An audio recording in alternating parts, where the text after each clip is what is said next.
TGIF. And I survived my fast.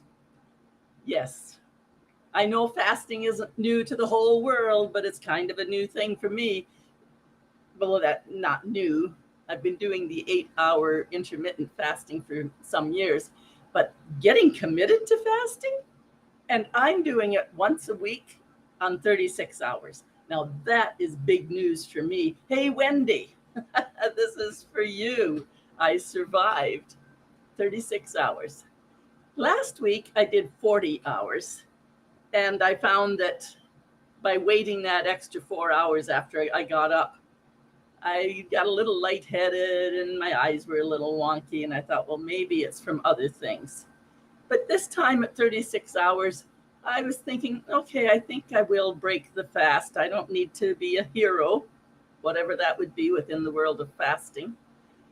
I can stop. I've made my 36 hours.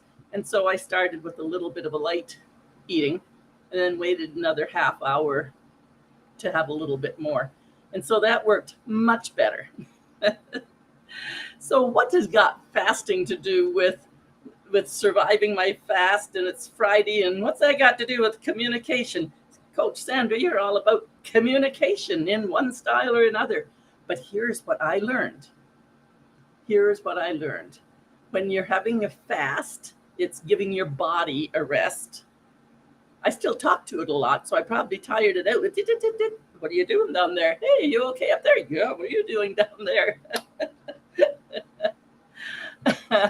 But really, to be honest, I didn't get too much for grumblings from my rumblings, I should say, not grumblings. I didn't get too much rumbling.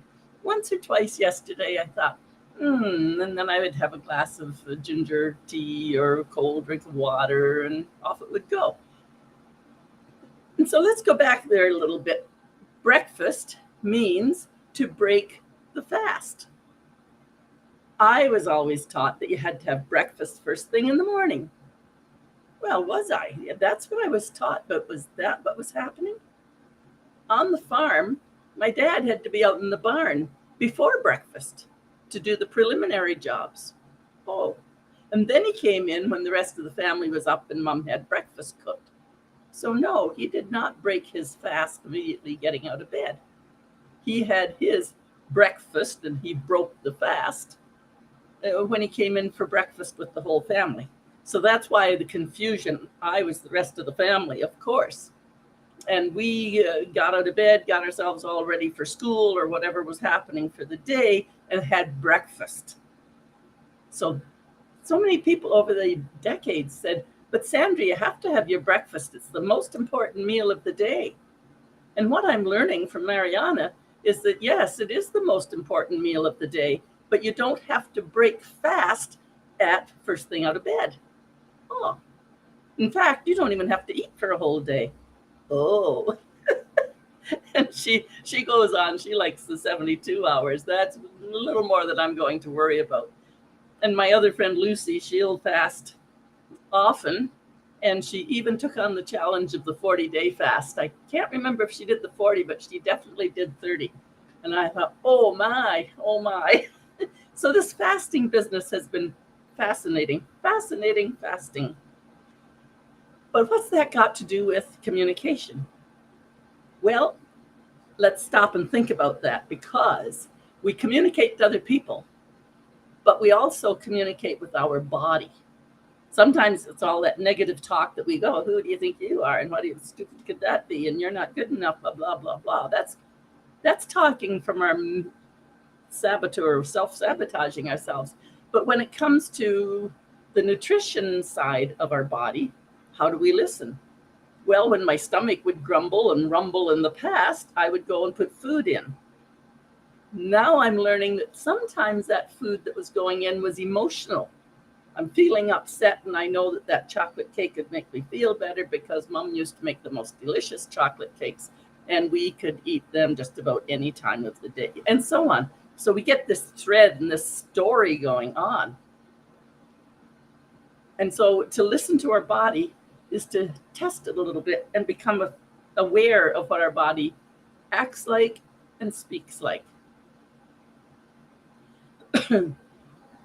When you're communicating with someone else, with another person, they might grumble, grumble, grumble, and you listen. If you're really listening, that means you're not worried about what to say, you're just listening. They might be really excited. And if you really care, you're just going to you listen. After all the listening is done, now is the time to clarify. And after you clarify, then you discern the next best step within this communication. The body is no different. So with the first fast, the first long one, the 36-hour one, was 40 hours last week. And that extra 4 hours to go from 36 to 40 did not serve me well. So I'm going to just be happy at 36. Maybe someday I try longer, but I don't have to. So I don't have to. I can if I choose. But that was the neat thing. I was able to talk with my body and say, okay, you might think you're hungry, but are you really hungry? And actually, I wasn't. And I had a drink of water or a cup of tea or a cup of coffee.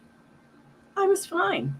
I wasn't even hungry yesterday. One little rumble and a glass of water looked after that.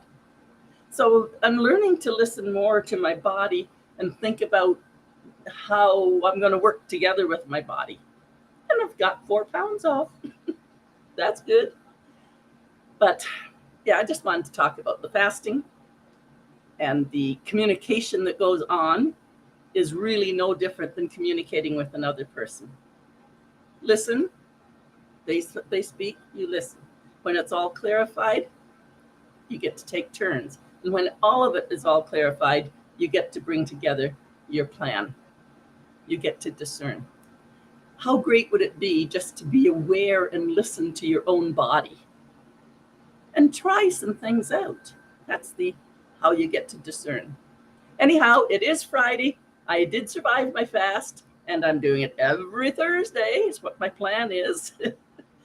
I know Wendy's going to be checking up on me, and Mariana too. But yeah, that's my plan, is to learn to listen more to my body. Fasting every Thursday. And that will bring me to listening better with you. It's Coach Sandra, Compassionate Queen of Straight Talk. You can communicate. You can do it well. You can do it. I can help. Get a call.